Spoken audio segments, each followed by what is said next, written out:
In the stifling humidity of a Louisiana autumn, in the year 1903, a man named Alastair Finch traveled down a road that had nearly been reclaimed by the swamp. He was a genealogist and lawyer from New Orleans, a man accustomed to deciphering the faded ink of last wills and testaments, but nothing in his career had prepared him for Belle Reve.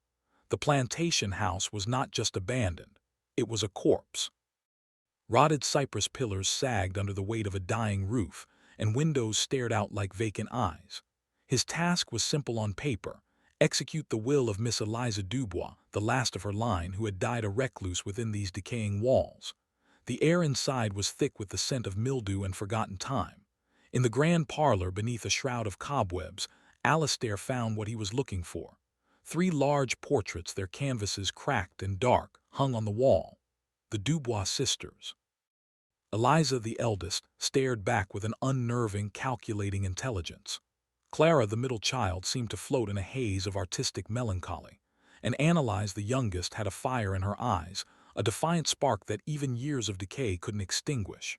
They were the sole heirs of a great sugar fortune, yet none had ever married, none had produced children, and all had met tragic, lonely ends. As Alastair documented the paintings, his boot caught on a loose floorboard. Curiosity overpowering caution, he pried it open.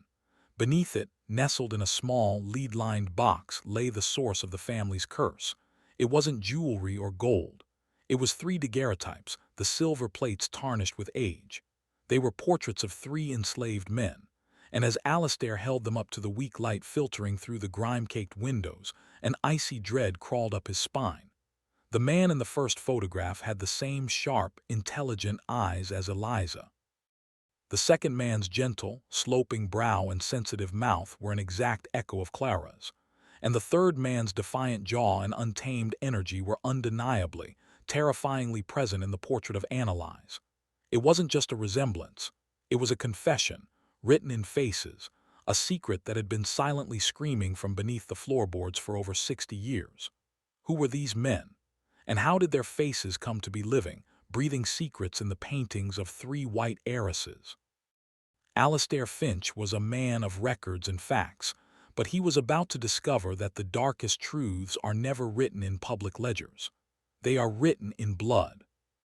To understand the poison that flowed through the Dubois family, one must first understand the pristine image they presented to the world.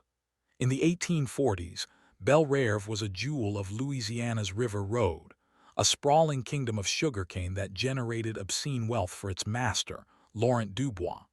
Laurent was the epitome of the Southern patriarch, handsome, respected, and utterly obsessed with the concept of bloodline. His family had been aristocrats in France, and he saw his legacy in Louisiana as a continuation of that noble heritage. His wife, Seraphina, was his perfect counterpart. A porcelain beauty from a wealthy Creole family in New Orleans, she was known for her grace, her intelligence, and her seemingly unshakable composure. Together, they were the envy of the parish. Their union was meant to solidify a dynasty, to produce sons and daughters who would carry the Dubois name and its immense fortune into the next century. And for a time it seemed they had succeeded. Their first daughter, Eliza, was born to great celebration. She was followed by Clara and then Annalise. The Dubois sisters were raised to be perfect ornaments of their class. They were taught French, piano, and watercolor painting. They were paraded at socials, their futures as wives to other wealthy planters all but guaranteed. But even from a young age, whispers followed them. The girls were different. Eliza was too quiet, too watchful. Clara was lost in daydreams, prone to fits of melancholy. Annalise was wild, with a temper that was considered unseemly in a young lady. Neighbors and visitors chalked it up to their mother's aloof nature, or perhaps the isolating grandeur of Belle Reve itself. No one could have guessed the truth. The official narrative, the one recorded in church documents and society pages, was a flawless tapestry of Southern nobility. Laurent Dubois was a firm but fair master. Seraphina was a devoted wife and mother. The plantation was prosperous. The family was revered. But as Alastair Finch would later discover, this official history was a carefully constructed fiction, a beautiful facade built to conceal a rot that had taken root from the very beginning. The truth was not in the parish records. It was in the hushed, fearful stories of the people who had been owned by the Dubois family, stories that had been passed down in whispers through generations, waiting for someone to finally listen. And it was in the plantation's own ledgers, where the cold, hard numbers of commerce told a story of human transactions that was far more revealing and far more horrifying than any family portrait.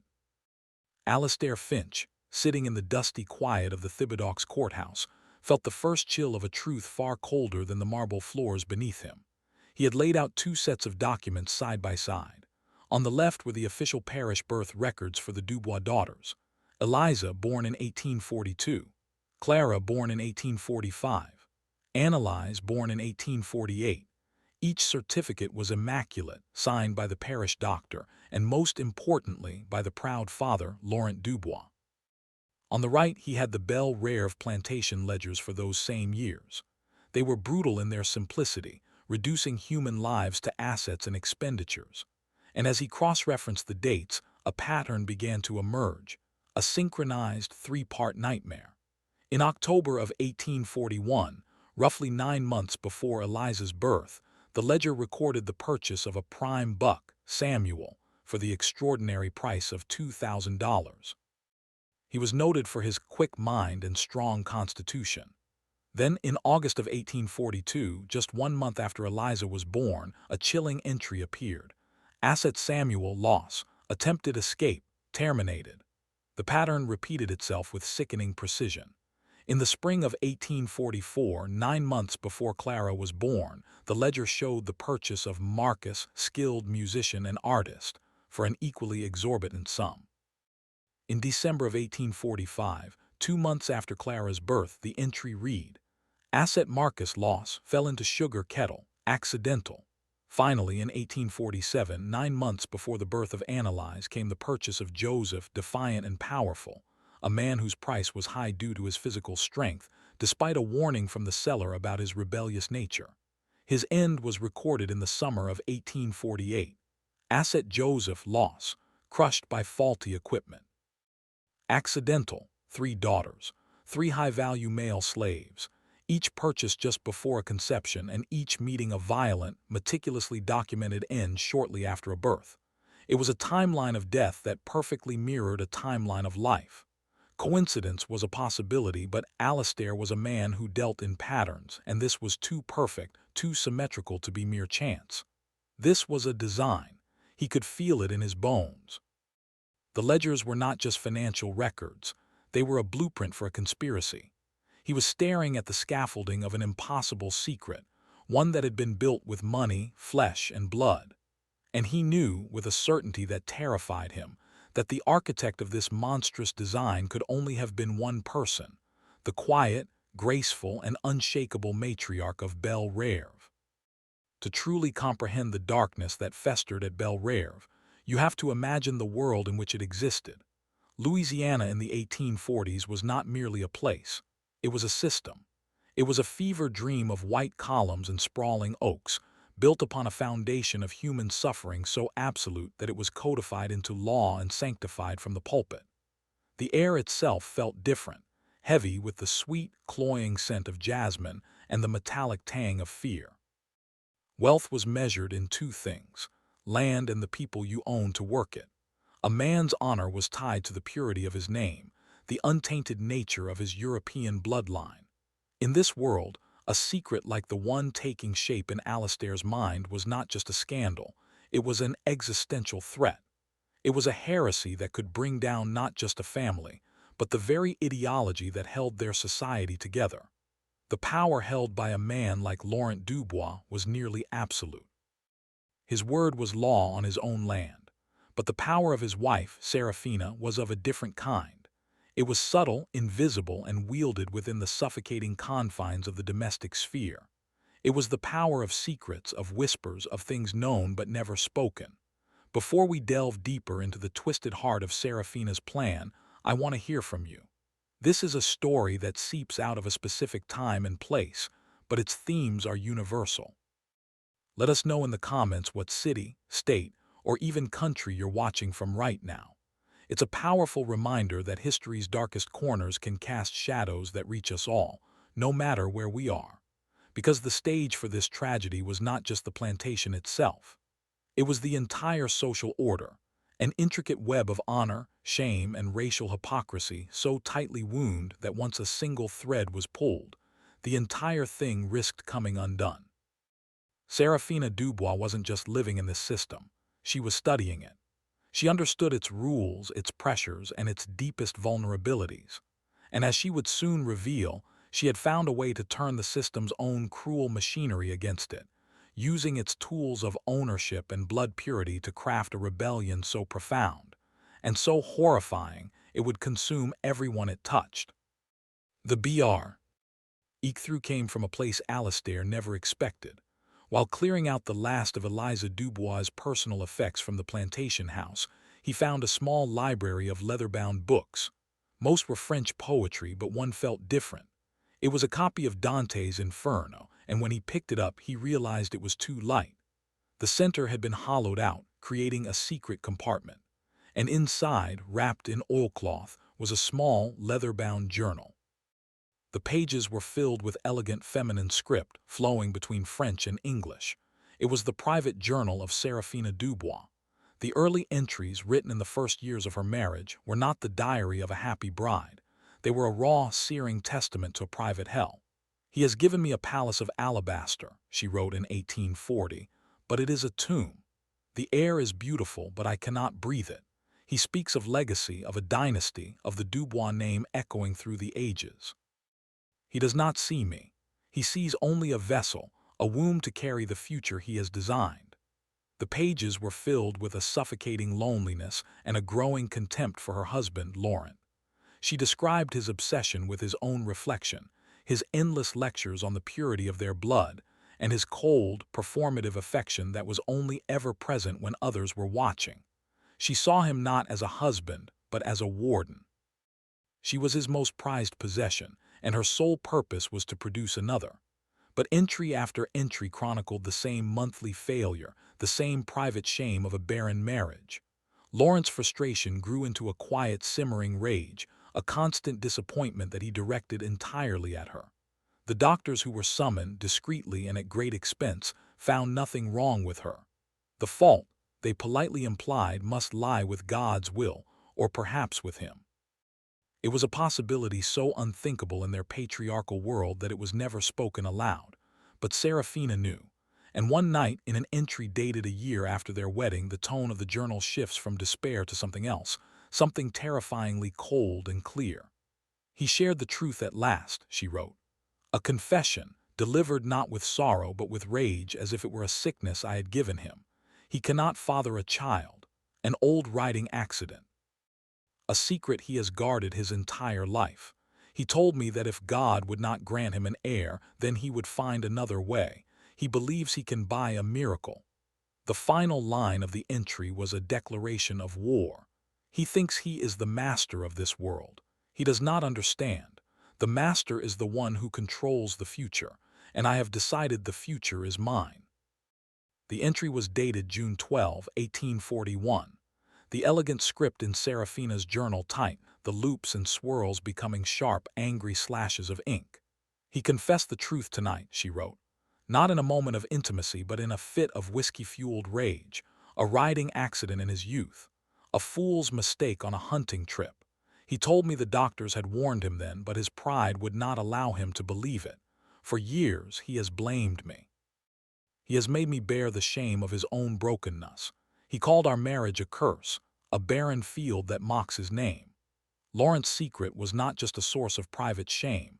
It was a crack in the very foundation of his identity.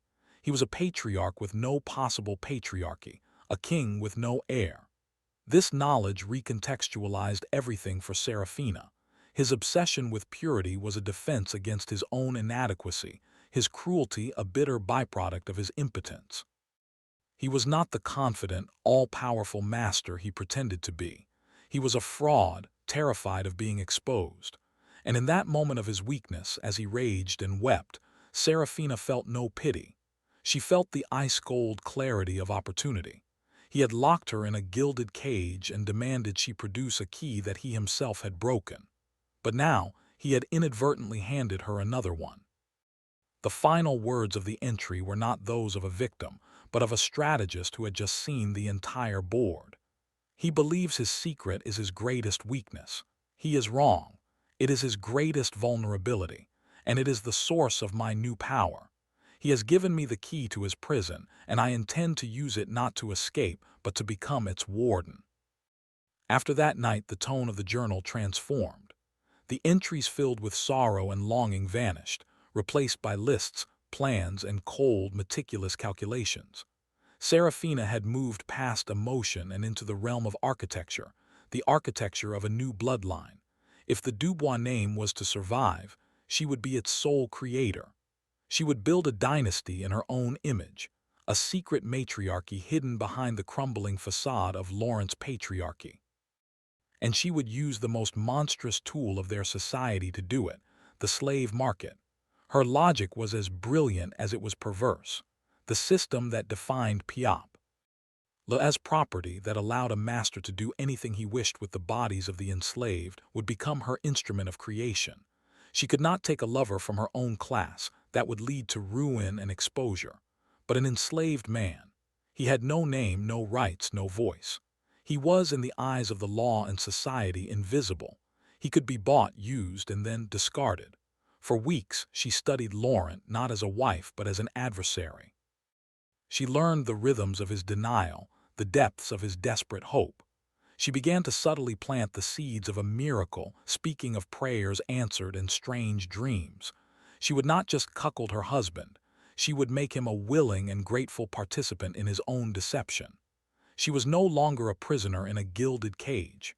She was a scientist, and Belle Rêve was her laboratory. The plantation, with its constant, churning cycle of buying and selling human beings, would provide her with the raw materials. All she had to do was choose. The search began, not for a lover but for a genetic blueprint, the first component in a legacy built on a foundation of murder and lies. Samuel arrived at Belle Rêve on a sweltering afternoon in October 1841. He was listed in the ledger as being 25 years old, born on a plantation in Virginia. Seraphina's journal entry for that day is chilling in its detachment. "The asset arrived today," she wrote. "He is tall, as Lawrence's father was. His features are sharp, intelligent. There is a quickness in his eyes. He is healthy. The overseer says he learns fast and speaks little. He will do." There was no mention of his humanity, no acknowledgement of the fear or confusion he must have felt. He was a collection of desirable traits, a living vessel for the genetic material she required. The encounters, when they happened, were orchestrated with the precision of a military operation. They took place in a small, disused storeroom in the main house, accessible only from a private staircase connected to her chambers. She would summon him in the dead of night, long after Laurent had passed out from his nightly bottle of brandy. The journal does not describe passion or even physical contact. It describes a transaction. It was a cold, silent, and terrifying ritual of dominance and exploitation. She was wielding the master's power, turning it into a creative, rather than destructive, force. For Samuel, it must have been an unimaginable horror. Trapped, powerless, and used as a tool by a woman who looked at him with the dispassionate gaze of a physician. He had no choice, no voice, and no hope of escape. He was a ghost, leaving his mark on the future of a family that would never acknowledge his existence, a family that was, in fact, actively plotting his erasure. In the spring of 1842, Seraphina confirmed what she already knew. The first brick in her new dynasty had been laid. And the man who had provided the mortar for it had just become a fatal liability. The birth of Eliza Dubois was heralded as a miracle. Laurent, who had long since resigned himself to a childless future, was overcome with a joy so profound it bordered on madness. Seraphina, a master of manipulation, had spent months nurturing his fragile hope, convincing him that their shared prayers had finally moved God to grant them this blessing. When he held the baby girl for the first time, he wept. He saw in her face not the features of a stranger from Virginia, but the echoes of his own ancestors. He saw the continuation of his name, the salvation of his legacy. The lie was so beautiful, so necessary to his ego, that he embraced it with the fervor of a religious convert. Belrive hosted the grandest celebration the parish had ever seen.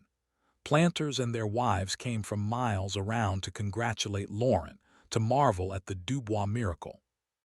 They toasted the child's health, her future, and the assured continuation of a great family line. Seraphina played her part to perfection. She was the very image of the serene, devoted mother, a vessel of divine grace. She smiled demurely, accepted the compliments, and watched as her husband, beaming with a pride he had not earned, paraded her daughter around the ballroom. No one saw the ice in her eyes. No one saw the cold calculation behind her perfect smile. While Laurent was celebrating the birth of his heir, Seraphina was silently planning the death of the child's father. The celebration was not just a party, it was the final seal of legitimacy on her creation. Once Eliza was accepted by society as a true Dubois, the evidence of her real parentage had to be permanently destroyed. As Laurent paraded his heir before his neighbors, Seraphina smiled, a perfect portrait of maternal joy. But in her heart, she was already composing the final entry in the first chapter of her plan, the disposal of the evidence. The official record, as Alastair Finch had read in the ledger, was brutally concise. Asset Samuel loss, attempted escape, T.R. reminated. But Seraphina's journal filled in the horrifying details. She did not order Samuel's death directly. Her methods were far too sophisticated for such crude tactics. Instead, she used the brutal architecture of the plantation system itself. She began by whispering to Laurent that she had seen Samuel looking at her with an insolent gaze, that his presence made her uneasy. She planted a seed of doubt, a suggestion of threat. Then she moved to the overseer, a cruel man named Boudreau whom she knew could be easily manipulated. She remarked casually that Samuel seemed restless, that she feared he might be a bad influence on the other slaves. She mentioned that she had seen him near the swamp at the edge of the property, far from where he was supposed to be working. It was a masterclass in insinuation. She built a narrative around Samuel, painting him as a defiant and dangerous man, a flight risk. On a moonless night in August 1842, her trap was sprung. An alarm was raised. Boudreau, empowered by the suspicions Seraphina had carefully cultivated, led the patrol. Shots were fired. The next morning, Samuel's body was dragged back from the edge of the swamp, riddled with buckshot. The story was simple and believable. A slave had made a run for freedom and had paid the price. Laurent, protective of his wife and new daughter, praised the overseer for his vigilance. No one asked any questions. A slave's life was worth less than the bullet used to take it. There was no remorse in Seraphina's journal, no guilt, only a single, terrifying sentence that summed up her new philosophy. A tool once used must be put away. And at Belrive, the tool chest was a grave. For 3 years, a fragile peace settled over Belrive. Eliza grew into a sharp, observant child, and Laurent played the part of the doting father, his pride seemingly restored. But Seraphina knew this was only an intermission. The future of the Dubois name could not rest on a single daughter. The risk was too great. A fever, a fall from a horse, and her entire monstrous creation would crumble to dust. The time had come for a second child. Her search began again, but this time her criteria were different. The selection of Samuel had been a cold, biological calculation. For her second child, she desired something more. She wanted beauty, grace, and artistry, qualities she felt were absent in the brutal, pragmatic world Laurent had built. She found them in a man named Marcus. He was a recent purchase, a carpenter and artisan from a Creole estate in St. James Parish, sold to settle his former master's gambling debts. He was known for his quiet, gentle nature and his extraordinary talent for carving intricate figures from scraps of wood. He played the fiddle with a soulful melancholy that would drift over the fields in the evenings, a sound that seemed to hold all the sorrow of their world. Seraphina's journal entries about Marcus are alarmingly different from those about Samuel. "He sees things," she wrote. Not just the wood in his hands, but the shape of the clouds, the light on the water. There is a softness in him that this world seeks to crush. It is a quality I wish to preserve. For the first time, she was not just selecting an asset, she was choosing a spirit. This was a far more dangerous game. Her interactions with Marcus were no longer just a cold, clinical transaction. A flicker of genuine, forbidden connection had entered the equation. She was an architect admiring her materials, but for the first time the materials seemed to be looking back. It was a fatal error in her otherwise perfect design, a crack in the foundation of her cold resolve that would eventually let the floodwaters in. The birth of Clara in the winter of 1845 was a quiet, tense affair. The grand celebrations of Eliza's arrival were not repeated. The miracle, it seemed, could not strike twice without raising questions. Lawrence's joy had curdled into a dark, simmering suspicion. He was no longer the grateful, deluded fool who had wept with joy holding his first daughter. 3 years had given him time to think, to doubt. The impossible hope that God had cured him had withered, replaced by the cold, logical reality of his condition. When he looked at Clara, he did not force himself to see the Dubois lineage. He saw the truth. He saw the child's delicate features, her olive skin and her dark, soulful eyes, features that bore no resemblance to his own pale, sharp-boned ancestry. He would spend hours staring into the infant's cradle, his silence a suffocating presence in the room. He was a man trapped in his own lie. He could not voice his suspicions without admitting his own impotence, the one secret he would rather die than reveal. His pride, the very thing Seraphina had used against him, had now become the bars of his own psychological prison. The whispers between Laurent and Seraphina became clipped, venomous exchanges behind closed doors. The harmony of Belle Rêve was gone. Replaced by the grating dissonance of a secret that was now shared, even if it was never spoken aloud. The grand plantation house had become a mausoleum of a marriage, haunted by the living evidence of its own fraud. Seraphina had her second heir, but she had also awakened the monster of her husband's jealousy. And this time, the monster would not be satisfied with a staged accident. It would demand a blood sacrifice. Marcus's end was not a carefully orchestrated plan. It was a crime of passion, a brutal, spontaneous explosion of a proud man's rage. Laurent had seen it, a shared glance between Seraphina and Marcus in the courtyard, a small, carved bird left on a windowsill. It was nothing and everything. One evening, fueled by brandy and paranoia, Laurent confronted Marcus in his workshop. What was said between them will never be known.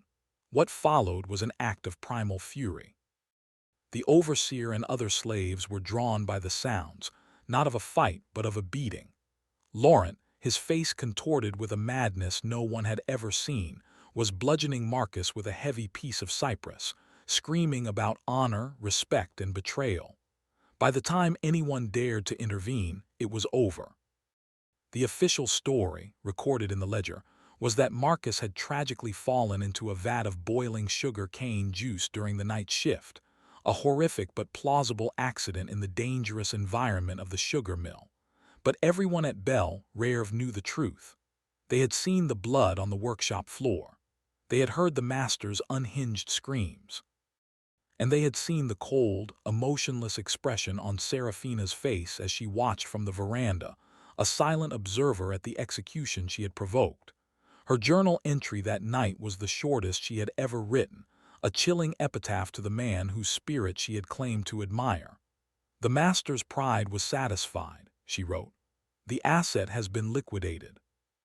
She had played with fire, and when it inevitably erupted, she simply stepped back and watched the evidence burn, taking any trace of her own complicated feelings with it. Here the story of Belle Rêve pivots. Seraphina has secured 2 heirs. She has eliminated 2 fathers, but in the process she has transformed her husband from a deluded fool into a knowing, resentful jailer. The game has changed. It is no longer about secret creation. It is about open warfare within the walls of a single house. The question that hangs in the humid Louisiana air is a chilling one. Was Seraphina a woman pushed to monstrous acts by an oppressive system, a prisoner turning her cage into a weapon? Or was she a monster all along, using the excuse of her husband's cruelty to unleash a darkness that was always within her? This is the central mystery of Belle Reve, a question that history itself struggles to answer. If this story is already making you question the nature of power, survival, and the lines we cross in their name, then do us a favor and subscribe to Macabre Mysteries of America. We uncover the stories that have been deliberately buried, because the truth is often more terrifying than any fiction. And believe me, the darkness at the heart of this family is only beginning to deepen. Lawrence's rage was not sated by Marcus's death. It had only been awakened. And now he had a new target for his suspicions, his own wife. Marcus's death did not bring Laurent peace. It only fed his paranoia. He became a ghost in his own home, a phantom of authority wandering the halls of Belle Reve. He was a king who knew his crown was stolen, but could not accuse the thief without revealing his own nakedness. He stopped managing the plantation, leaving the day-to-day operations to his overseers. His days were a blur of brandy and silent accusation.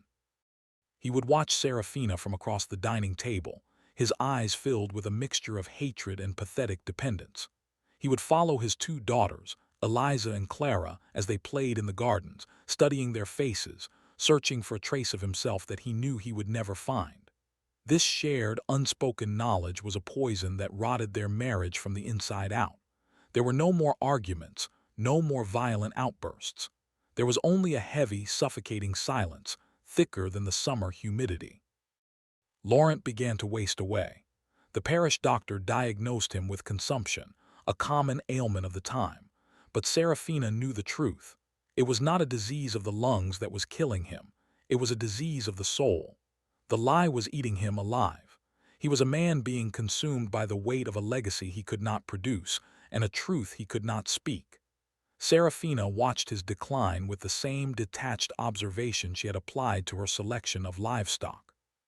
His slow, agonizing decay was simply the next logical step in her grand design. His weakness had given her the power to create her dynasty, and now his death would give her the freedom to rule it. With Laurent confined to his sickbed, a pale and trembling shadow of his former self, Seraphina was in absolute control. She ran Belle Reve with a quiet efficiency that both impressed and unsettled her neighbors. But her work was not yet finished. Two daughters were not enough to secure the future. She needed a third, and for this final act of creation, she would choose a man who was the very embodiment of the rage and defiance she had suppressed her entire life. His name was Joseph. He had been a problem from the moment he arrived, purchased in a lot from a failing estate in Mississippi. He was immensely powerful with a spirit that refused to be broken. He met the overseer's gaze without flinching. He worked sullenly but with a strength that was undeniable. He was, as the seller had warned, a spark of rebellion in a world built on submission. And Seraphina, the cold, composed mistress of the plantation, was drawn to that fire. Her journal describes him not with admiration for his beauty as with Marcus, or with clinical appreciation for his genetics as with Samuel. She wrote of him with a kind of fearful respect. "There is an untamed storm in this one," she noted. "He is what this world creates and what it fears most. He is a mirror. He is the anger I was never allowed to show. In him I see the pure, unvarnished truth of this place." In choosing Joseph, she was no longer just trying to secure a bloodline. She was making a statement.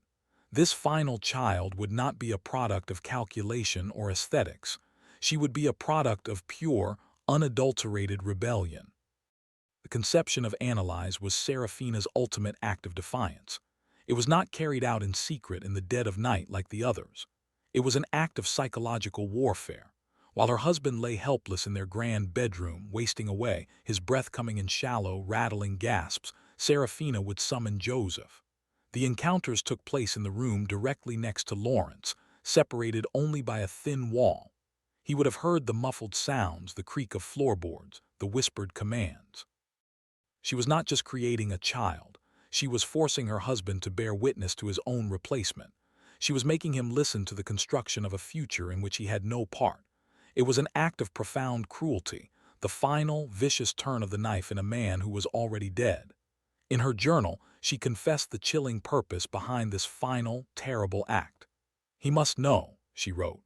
"He will not die believing in a fantasy of forgiveness or divine intervention. He will die knowing he has been erased. He will die knowing that the future of his precious Dubois name is being forged from the very material he sought to dominate. He will die knowing that I have won."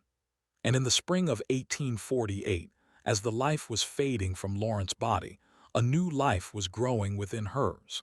The final piece of her dynasty, conceived in an act of ultimate vengeance, was on its way. Laurent Dubois died in May of 1848. The official cause of death was consumption.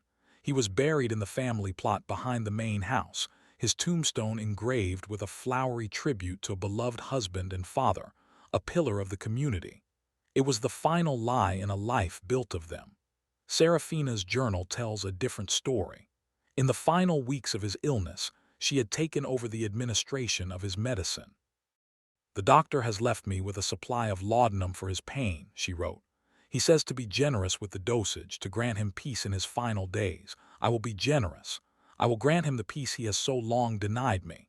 The entry is ambiguous, but the implication is clear. She did not murder him with a weapon, but with a gentle, steady withholding. She let the disease and his own despair do the work for her. She simply removed any obstacle that might stand in the way of his demise. At his funeral, Seraphina was the perfect picture of the grieving widow. Dressed in black, her face covered by a veil, she accepted the condolences of her neighbors with a quiet, dignified sorrow. No one could see the triumphant glint in her eyes. She was finally free. She was the sole mistress of Bel-Reve, the guardian of its fortune, and the undisputed ruler of the secret dynasty she had built. The warden was dead. The prison was now a kingdom, and she was its queen. But she was about to learn a terrible lesson. The ghosts of the men she had used to build her throne would not rest quietly.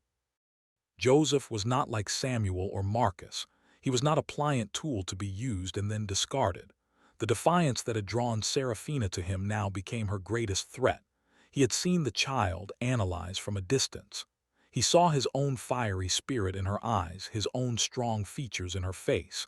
And unlike the others, he refused to remain silent. He did not demand freedom or money. He demanded something far more dangerous: acknowledgement. He began to find ways to be near the main house, to catch a glimpse of the child. He started speaking of the girl in the slave quarters, making veiled, dangerous comments about her resemblance to him. He was not just a loose end, he was a lit fuse. Seraphina, who had just secured her absolute freedom, now faced the greatest risk to her entire empire.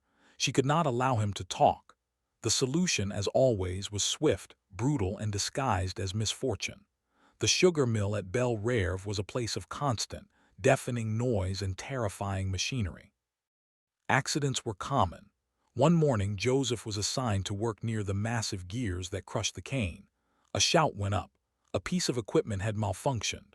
By the time they pulled his body from the machinery, he was unrecognizable. The overseer reported it as a tragic, unavoidable accident, a valuable asset lost. Seraphina's journal entry was devoid of the strange respect she once held for him. The fire she had admired had become a threat, and she had extinguished it without a second thought. "The mirror is broken," she wrote. "The foundation is now secure." With Laurent, Samuel, Marcus, and Joseph all silenced and buried, Seraphina was now alone with her 3 daughters, the living, breathing monuments to her terrible secrets. Now a wealthy widow, Seraphina Dubois became a figure of myth and legend in the parish. She was the Black Widow of Bel-Reve, a woman of formidable intelligence and unshakable control who managed her vast sugar empire with a ruthlessness that outmatched any of her male counterparts. But within the walls of her grand, lonely mansion, she was a warden presiding over a very different kind of prison. Her 3 daughters, Eliza, Clara, and Annalise, were her entire world. They were her life's work, the living proof of her victory. She doted on them, providing them with the finest tutors, the most beautiful dresses, and every luxury her immense fortune could afford. But her love was a suffocating, possessive thing. It was the love of a collector for her priceless artifacts. She kept them isolated, rarely allowing them to socialize with the other children of the planter class. She told her neighbors it was to protect their delicate sensibilities, but the truth was far more sinister. She was protecting her secret. Each daughter was a walking, breathing piece of evidence. Every compliment on Eliza's sharp mind, every comment on Clara's artistic talent, every nervous glance at Annalise's wild temper was a potential threat. The girls grew up in a gilded cage, surrounded by beauty but starved of genuine human connection. They knew they were different. They could feel the weight of their mother's constant, watchful gaze and the heavy, unspoken thing that hung in the air of every room in the house. They were three living secrets, and the burden of a crime they didn't know had been committed was shaping them into strange, haunted women. As the years passed and the girls blossomed into young women, their inherited traits became impossible to ignore. They were like three distinct flowers grown from the same poisoned soil, each bearing the unmistakable mark of a different seed. Eliza, the eldest, was her mother's heir in spirit as well as in name. She possessed the sharp, analytical mind of Samuel, the man chosen for his intelligence. She had a gift for numbers and strategy, and by her late teens she was helping her mother manage the plantation's accounts. She was watchful, reserved, and had a chilling ability to read people, to see the weaknesses and motivations they tried to hide. Then there was Clara, the child of Marcus the artist. She was gentle, beautiful, and lived in a world of her own creation. Her passion was not for ledgers, but for painting and music. She would spend hours by the bayou, her sketchbook filled with hauntingly beautiful images of the swamp. She had her father's soulful eyes and his melancholic spirit, a deep, abiding sadness that she could never explain. She was a dreamer, a sensitive soul trapped in a house built on brutal pragmatism. And finally, there was Annalise. Fiery, passionate, and fiercely independent, she was the daughter of Joseph the rebel. She chafed under her mother's suffocating control, constantly testing the boundaries of her gilded cage. She would sneak out to ride her horse wildly through the cane fields, her laughter echoing with a freedom that terrified Seraphina. She had her father's defiant jaw and his untamable energy. In her, the rage and rebellion that had been silenced in the sugar mill lived on, a constant, simmering threat to the carefully constructed peace of Belle Reve. By the time the Dubois sisters were of marriageable age, they were known throughout the region as the Belle Reve Graces, a title that was part admiration, part mockery. They were undeniably beautiful, wealthy, and intelligent. On paper, they were the most desirable brides in Louisiana. Yet, suitors were few and far between. The young men who did call at the plantation left with a sense of profound unease. They found Eliza too cold and unnervingly perceptive, Clara too distant and lost in her own melancholic world, and Annalise too wild and intimidating. The local gentry whispered. There was something off about the Dubois girls, something unnatural. Their isolation had made them strange, like exotic flowers grown in a hothouse, beautiful to look at but unable to survive in the outside world. Seraphina hosted lavish but sparsely attended balls, parading her daughters like prize mares, but no serious offers of marriage ever came. The poison of the secret, though unknown, had a way of seeping out. It manifested as a strangeness, an invisible barrier that kept the world at arm's length.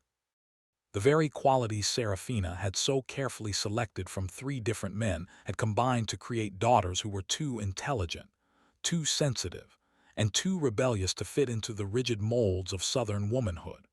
Her grand experiment in eugenics had backfired. She had succeeded in creating a superior bloodline, but in doing so, she had created three women who were fundamentally incompatible with the world they were supposed to conquer. The dynasty she had murdered to create was at risk of dying out in a single, lonely generation. The first crack in the wall of silence came not from the outside world but from within. Eliza, then 17, was exploring a disused attic room when she found a small, dusty chest. Inside were keepsakes from her mother's early life, letters, dried flowers, and a small, exquisitely carved wooden bird. It was so lifelike, so full of a gentle, sorrowful spirit that she was captivated by it. She took it to her room and began to sketch it, and as she did, a strange sense of recognition washed over her. The style of the carving felt familiar, like a melody she had heard in a dream. It mirrored the way she herself drew, the way she saw the world. A few days later, during a rare, tense family dinner, she brought up her father, Laurent, asking Seraphina to tell her stories about him. Seraphina's answers were vague, rehearsed, and emotionally hollow. She spoke of his honor and his pride, but there was no love in her words. Later that evening, Eliza confronted her mother in the study. She placed the small wooden bird on the desk between them. "Who made this?" she asked, her voice steady but her heart pounding. Seraphina's composure, for the first time in years, fractured. Her eyes darted to the bird, and a flicker of an old, buried emotion crossed her face. "It was a gift," she said dismissively, "from a talented local artisan." But Eliza pressed, her sharp, analytical mind connecting dots no one was meant to see. "Why do I feel like I knew him?" she asked, her voice barely a whisper. "Why do I look at his portrait and feel nothing, but I look at this bird and feel everything?" The question hung in the air, a dagger aimed at the heart of the secret. Seraphina looked at her eldest daughter, her creation, her heir, and made a calculated decision. The complete truth was too dangerous, but a carefully edited version, that could be a tool. It could transform Eliza from a potential threat into a willing accomplice. She sat Eliza down and began to weave a new lie, one that was wrapped around a core of truth. She told Eliza about Laurent's sterility, painting him as a cruel, bitter man who had blamed her for his own failings. She described her desperation, her fear that his pride would lead them to ruin. And then, she confessed that in order to save the Dubois name, she had sought a donor. She painted it as a single, desperate act of survival. The man, she said, was an intelligent and respectable artisan who had died tragically in an accident shortly after. She presented her actions not as a monstrous scheme of eugenics and murder, but as a noble sacrifice a mother had made to secure her daughter's future. She wept for the first time in front of her child, a masterful performance of a victim finally confessing her tragic burden. Eliza was horrified, shocked, but also seduced. The story explained everything: her feeling of disconnection from Laurent, her mother's strange possessiveness, the isolating atmosphere of their lives. And crucially, it positioned her not as the product of a crime, but as the secret heiress to a legacy saved by her mother's strength. Seraphina had not just confessed, she had recruited. As Eliza left the study that night, the weight of the secret settling onto her own young shoulders, she was no longer just a daughter. She was the new guardian of the lie. The secret alliance between Seraphina and Eliza changed the emotional landscape of Belrere forever. It was a silent, powerful bond that excluded the other two sisters, driving a wedge deep into the heart of the family. Clara and Annalise didn't know the reason, but they felt the shift. Their mother, who had always been a remote and controlling presence, now seemed to share a secret world with Eliza from Wick. They were barred. Eliza, in turn, began to look at her younger sisters differently. She saw Clara's artistic sensitivity and Annalise's wild rebellion not as family quirks, but as dangerous, living evidence of their contaminated bloodlines. She became her mother's enforcer, subtly trying to suppress the very traits that defined her sisters. She would criticize Clara's morbid paintings and scold Annalise for her unladylike behavior. The house, already a place of quiet tension, now became a Cold War zone. Clara, gentle and sensitive, retreated even further into herself. Feeling alienated from both her mother and her older sister, her art became her only refuge, her paintings growing darker and more sorrowful. Annalise, however, reacted to the new pressure with open rebellion. If she was to be an outcast in her own home, she would play the part. Her secret rides became more reckless, her arguments more frequent, her defiance more pronounced. She was at war with a family whose true nature she couldn't comprehend, fighting against a secret she didn't even know existed. Seraphina had secured her legacy by making her eldest daughter a co-conspirator, but in doing so, she had sacrificed her other two children to the poison of the truth, sentencing them to a lonely battle against ghosts they could not see. Decades passed. The world outside Belrave convulsed and broke and remade itself. The Civil War raged and ended, shattering the very foundation of the society that had made the Dubois family's wealth possible. Emancipation came not as an act of moral awakening, but as a consequence of cannons and scorched earth. The sugar fortunes of the River Road dwindled, then collapsed.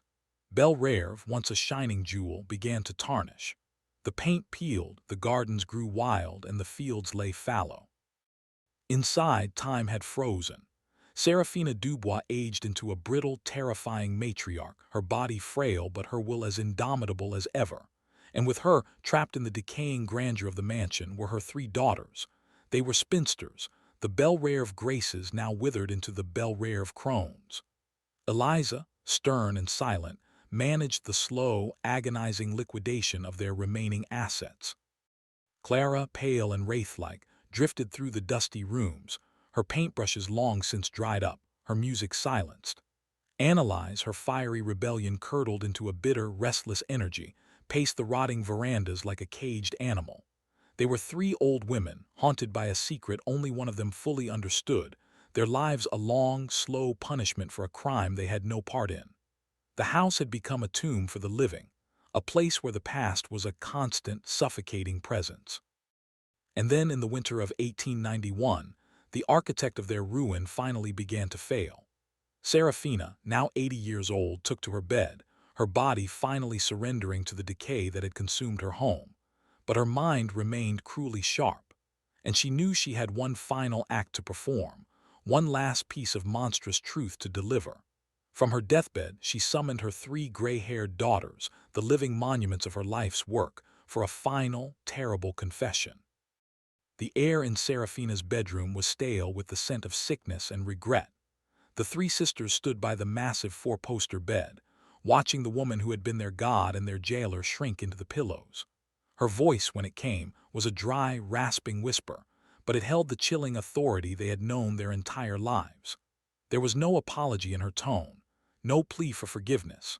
There was only a cold, clinical desire to have the full, unvarnished truth be known before she departed. She looked at Eliza. "The story I told you was a lie," she rasped.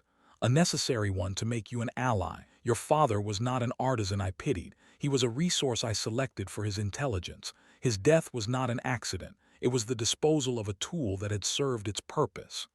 Then her gaze shifted to Clara. "Your father's death was not a crime of my husband's passion," she continued, her voice devoid of emotion. "It was a convenience. Lawrence's rage saved me the trouble of arranging it myself. I watched him die and felt nothing but relief that a problem had been solved." Finally, she turned to Annalise. "And your father, the rebel, he was a fire I thought I could control. When he threatened to burn down my creation, I simply extinguished him." She paused, taking a shallow, rattling breath. "This was never about survival. It was about power. In a world where I was property, I learned to be an owner. I owned your father's. I owned my husband's legacy, and I owned you. You were not my daughters, you were my masterpiece." The confession was complete. The final, monstrous truth lay bare in the suffocating quiet of the room. Seraphina Dubois closed her eyes, a faint, triumphant smile on her lips, and with one last exhale, she left her three shattered creations to drown in the ruins she had made for them. In the immediate aftermath of Seraphina's death, a profound and terrible silence descended upon Belrave. The truth, now fully revealed, did not bring closure. It brought a cataclysm. For Clara, the gentle soul who had lived her life in a haze of unspoken sorrow, the revelation was an acid that dissolved the very foundations of her being. Her father, the source of her artistic spirit, had not just been murdered, he had been liquidated. Her entire identity was the byproduct of a monstrous transaction. She did not weep. She did not speak a word to her sisters. The following morning, as the sun rose over the swamp, she walked out of the front door, across the overgrown lawn and toward the dark, cypress-choked waters of the bayou. She moved with a calm, deliberate grace, as if answering a call she had been hearing her entire life. She never returned. No body was ever found. She simply allowed the swamp to reclaim her, a final, tragic merging with the melancholy landscape she had always loved to paint. Annalise's reaction was the polar opposite. The rage that had defined her, a rage she had never understood, now had a name and a face. It was her mother. The confession had not broken her. It had liberated her. It was the key that finally unlocked her cage. She marched upstairs, packed a single valise, and came down to the grand, decaying parlor where Eliza sat numbly staring at the wall. She did not say goodbye. She did not offer a word of comfort or solidarity. She simply looked at her sister, her eyes burning with a lifetime of fury, and said, "This house is a grave. I will not be buried in it." And with that, she walked out of Belle Reve, away from the Dubois name and its cursed legacy, disappearing into the wider world to become a ghost of a different kind. And then there was one. Eliza, the keeper of the partial truth, was now the sole inheritor of the full horror. She was alone in the cavernous, silent house, the ghosts of her mother, her sisters, and 3 murdered men her only companions. The vast, decaying plantation was hers. The last of the blood-soaked fortune was hers, but her true inheritance was the story. For weeks she did nothing, moving through the house like an automaton, the silence broken only by the creaking of the floorboards. She was her mother's daughter, pragmatic and cold, but even her iron will was corroded by the magnitude of the truth. What was she to do with it? Burn the house to the ground, let the secret die with her. For a time it seemed she would. But then one night she made a decision. It was not an act of guilt or even of justice. It was an act of preservation, an act of testimony. She was a strategist, and she understood that some truths are too monstrous to be forgotten. She went to her mother's study and retrieved the hollowed-out book containing the journal. From a locked chest, she took the 3 tarnished daguerreotypes of Samuel, Marcus, and Joseph, images her mother, for some unknowable reason, had never destroyed. She carried these artifacts into the grand parlor, the room where the family's lies had been presented to the world. With a crowbar, she pried open a single floorboard beneath the portraits of herself and her long-lost sisters. She placed the journal and the 3 photographs inside the dark space, a time capsule of an unforgivable sin. It was a final, cryptic act, a confession to a future she would never see, a quiet, calculated placement of a bomb that would one day, inevitably, detonate. And so the story comes full circle. We are back in the dusty, sun-drenched parlor of Belle Reve in 1903. Alastair Finch, the genealogist, kneels on the floor, the contents of the lead-lined box spread before him.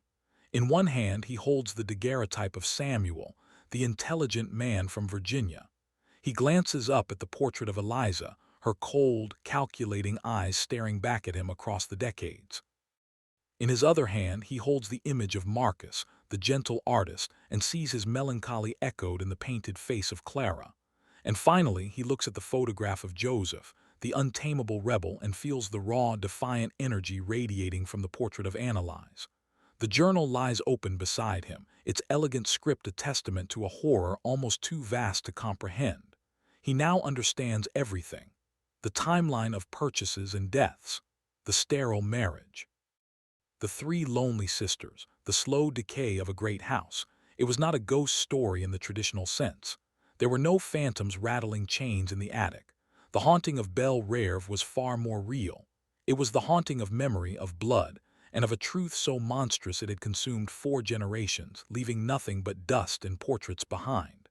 Alastair, a man of logic and facts, felt a profound, non-rational chill. The room was not empty.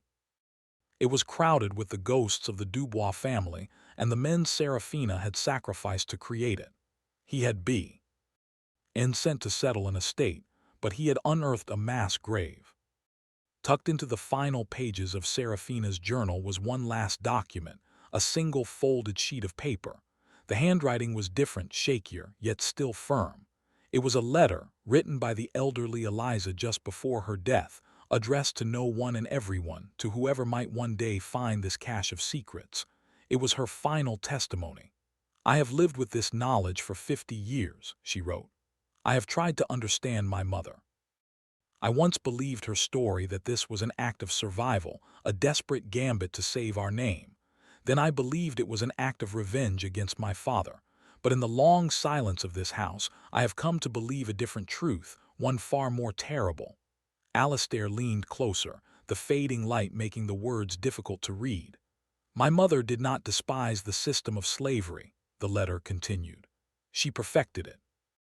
It was a world where one human could own another, could determine their labor, their body, their future. What is a greater act of ownership than to own a bloodline? She did not want an heir to carry on my father's legacy. She wanted to be the legacy. She used the bodies of these men as she would use a stud horse to breed a perfect foal. It was not about survival or revenge. It was the ultimate expression of the master's power, the power to create, to own, and to destroy, not for profit but for the sake of power itself. Alastair let the letter fall from his trembling hand. It was the final, horrifying key to the puzzle. Seraphina was not a rebel. She was a tyrant who had built her own private, matriarchal slave state. Here lies the final, devastating conclusion of the belle rare of tragedy. Seraphina Dubois did not defy the cruel logic of her world. She embodied it more completely than any man. In a society that measured power by the ownership of human beings, she took that principle to its absolute and most intimate extreme. She saw the men she bought not as human, but as collections of genetic traits, raw material for her grand design. She saw her husband not as a partner, but as a faulty piece of machinery to be bypassed and discarded. And ultimately, she saw her own daughters not with love, but with the pride of a master craftsman admiring her handiwork. She did not break the chains of patriarchy. She simply reforged them into a shape of her own making, becoming the master of a system where she herself had once been a prisoner. She waged a war for her own liberation, but her victory was built on the complete and utter subjugation of others. In her quest to control her own destiny, she became the ultimate monster produced by a monstrous system, a woman who had so thoroughly absorbed the poison of her time that she learned to wield it with a precision and cruelty that even Laurent Dubois, in all his patriarchal pride, could never have imagined. Her kingdom was built on the bones of the men she'd murdered and the souls of the daughters she'd created, and in the end, it was a kingdom of ashes. The fate of Belle Reve was as swift and merciless as the justice Seraphina had once dispensed. Alastair Finch filed his report with the parish court. The story, corroborated by the journal, was a scandal so profound, so fundamentally unsettling that the authorities moved quickly to erase it. There were no living heirs, no one to claim the property. The house and its contents were condemned. The portraits were sold to an indifferent collector in the north, their subjects, true history unknown. The house itself was torn down, the cypress planks salvaged, the foundation plowed under. Within a decade, the land was sold off in parcels, and sugarcane was replaced by modest farms and, eventually, suburban homes. The Dubois name, the legacy for which Seraphina had sacrificed her humanity and the lives of so many others, died with Eliza. It exists now only as a footnote in dusty legal archives and in the whispers of local folklore. A cautionary tale about a haunted plantation, its tragic spinster heiresses, and the proud matriarch who ruled over them. Her life's work, her grand, monstrous masterpiece, was utterly and completely erased, leaving nothing behind but the faint, lingering scent of jasmine and the deep, abiding chill of a story that refuses to be forgotten. The bomb she had planted beneath the floorboards had detonated, but the explosion was silent, leaving no crater, only the quiet, damning truth. And so, we are left with the ghosts of Belle Reve and a set of haunting, unanswerable questions. Was Seraphina Dubois a victim of a brutal system who used its own weapons to fight back? Or did her methods transform her into something far worse than the tyrant she overthrew? Can a legacy built on murder and manipulation ever be considered a victory? She sought to create a perfect bloodline, but in the end, her only true legacy was a story of how the lust for power, even when born from oppression, can become its own form of monstrous evil. Macabre Mysteries of America is where stories like this live, the ones that are buried in the archives, hidden beneath the floorboards of history. What do you think? Was Seraphina's plan a twisted form of justice or an unforgivable act of evil? Leave your theories and your thoughts in the comments below. We read every single one. If you believe these hidden histories need to be brought into the light, hit that like button and share this video with someone who understands that the past is never truly dead. And most importantly, subscribe to Macabre Mysteries of America and ring the notification bell, because there are so many more secrets just waiting to be unearthed.